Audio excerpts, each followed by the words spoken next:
Power BI desktop की एक और एग्जांपल आपसे शेयर कर रहा हूं।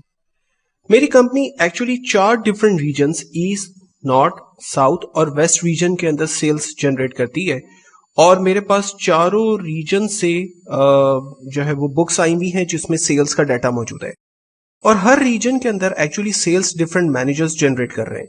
तो अगर मैं किसी भी बुक को ओपन करता हूं तो उस रीजन में जो मैनेजर्स काम कर रहे हैं, लाइक नदीम और फाहद, यहाँ पर 2 मैनेजर्स काम कर रहे हैं, उन इंडिविजुअल मैनेजर्स की पूरे ईयर की सेल्स जो उन्होंने डिफरेंट प्रोडक्ट के अगेंस्ट में जनरेट की है, जो रेवेन्यू जनरेट किया है, वो मेरे पास यहाँ पर मौजूद है। तो हर वर्कशीट में, हर वर्कबुक में आपको ये 4 कॉलम्स नजर आएंगे, डेट, प्रोडक्ट, कस्टमर और सेल्स। 4 मेरे पास रीजन है, ईस्ट, वेस्ट, नॉर्थ, साउथ। हर रीजन के अंदर सेपरेटेड मैनेजर वाइज सेल्स की शीट मौजूद है। अब मुझे करना यह है कि इन तमाम बुक्स के डाटा को एक्चुअल में मुझे पावर बीआई में लेके जाना है और मुझे करना यह है कि मैनेजर वाइज अगर रिपोर्ट तैयार करनी है कि उन्होंने कितनी प्रोडक्ट सेल की है, कितना कंट्रीब्यूशन है उनका टोटल रेवेन्यू के अंदर, रीजन वाइज कितनी सेल्स हो रही है, प्रोडक्ट वाइज क्या सेल्स हो रही है, डेट यहाँ पर मेरे पास मौजूद है, तो मैं date wise, month wise, quarter wise, year wise अगर सेल्स को देखना चाहूं तो ये कैसे मैं देख सकता हूं। ये एक बहुत ही जबरदस्त वीडियो है जिसमें हम real scenario, actually almost real scenario ही है जो ऑफिस के अंदर हम लोग जो है वो यूज कर रहे होते हैं।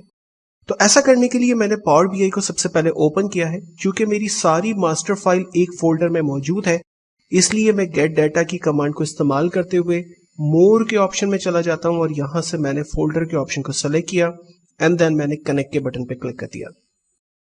इसने मुझसे फोल्डर का पाथ पूछा, सो मैंने ब्राउज किया और मैंने बताया कि डेस्कटॉप पे मेरे पास पावर क्यूरी के फोल्डर में फोल्डर नंबर 5 के अंदर डेटाबेस नाम का फोल्डर है जिसमें मेरी ये सारी फाइल्स मौजूद है। सो मैंने इसे सेलेक्ट किया एंड देन ओके। अब देखिएगा कि मुझे ये तमाम फाइल्स विद कंप्लीट डिटेल्स दिखा रहा है। सो मैंने यहां से एडिट के बटन पे क्लिक किया बिकॉज के फर्स्ट मुझे कुछ हेल्प चाहिए होगी क्यूरी एडिटर की और मुझे अपनी मर्जी के डाटा को, जिसमें region wise, sales manager wise data को एक्सट्रैक्ट करना होगा, ये मुझे सीखना है। सो जैसे ही मैंने डाटा को इंपोर्ट कर लिया क्यूरी के अंदर, आप देख सकते हैं कि कंटेंट नाम का एक कॉलम है जिसमें मैं खाली सेल पे ये इस जगह पे क्लिक करता हूं तो उसमें जो बुक है वो मुझे नजर आ रही है। मेरे पास ईस्ट, नॉर्थ, साउथ और वेस्ट रीजन की चारों बुक्स आ चुकी हैं और उसकी कंप्लीट प्रॉपर्टीज आ रही है, लाइक फाइल का नाम, उसका extension, access date, created date, modified date और उसके एट्रीब्यूट्स और उस फाइल का पूरा पाथ मुझे नजर आ रहा है।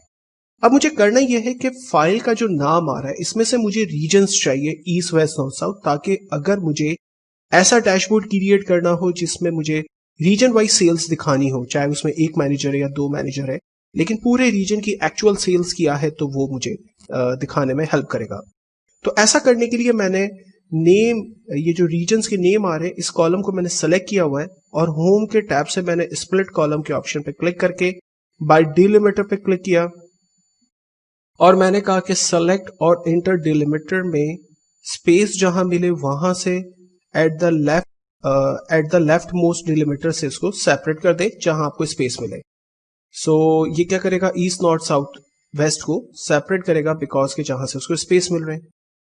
इस कॉलम का नाम मैं चेंज कर लेता हूं, डबल क्लिक किया मैंने इस पर और इसका नाम रख दिया रीजन।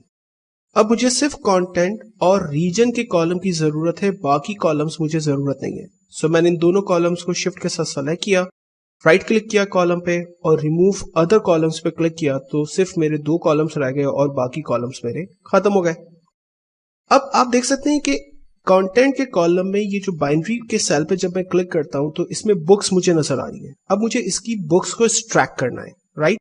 सो ऐसा करने के लिए मैं अपने कंटेंट के कॉलम को सिलेक्ट करता हूं और ऐड कॉलम के टैब में जाता हूं और यहां से एक कस्टम कॉलम खुद क्रिएट करता हूं।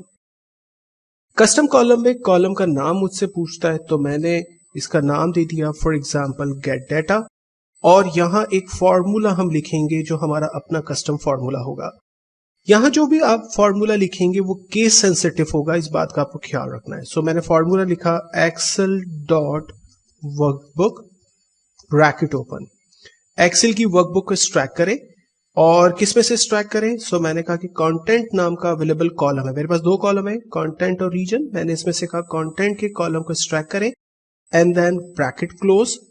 आप देखें चूंकि मेरा फॉर्मूला बिल्कुल ठीक है तो यहाँ पर नो सिंटैक्स एरर मेरे पास आ रहा है। अगर कोई फॉर्मूला में मिस्टेक होगी, लेट्स सपोज कि मैं ब्रैकेट क्लोज करना भूल गया, तो यहाँ पर मुझे वो प्रॉम्प्ट भी कर रहा है। सो फिलहाल मैंने ब्रैकेट क्लोज करके फाइनली ओके के बटन पे क्लिक किया। आप देखें इसने एक नया कॉलम क्रिएट कर दिया जिसमें मेरे सारे टेबल्स मुझे नजर आ रहे हैं, यानी चारों टेबल्स नजर आ रहे हैं। सो अब मुझे इस टेबल वाले कॉलम की जरूरत है, कंटेंट वाले कॉलम की जरूरत नहीं है। सो मैंने कंटेंट के कॉलम पर राइट क्लिक किया और रिमूव कर दिया। सो मेरे पास डिफरेंट रीजन्स आ रहे हैं, इन रीजन्स के अंदर डिफरेंट टेबल्स मेरे पास नजर आ रहे हैं। अब टेबल को मुझे एक्सपैंड करना है, सो मैंने यहां पर एक्सपैंड के बटन पर क्लिक किया एंड देन सिंपली ओके कर दिया। ये सारा डाटा मेरे पास एक्सपैंड हो गया, तमाम मेरे पास शीटों के नाम यहाँ पर नजर आ रहे हैं और उसके अलावा जो हिडन डाटा और कुछ चीजें थी तो वो भी ये एक्सट्रैक्ट करके ले आए। अच्छा, आप नोटिस करेंगे कि यहाँ पर जैसे फहद 2 दफा आ रहा है, ठीक है, और करीम जो है वो 2 दफा आ रहा है, तो यहाँ पर कुछ अनवांटेड नेम्स आ रहे होंगे या डुप्लीकेट नेम्स आ रहे होंगे, तो आपको वरीड होने की जरूरत नहीं है, नो इशू, हमें अब इस वक्त कोई प्रॉब्लम नहीं है।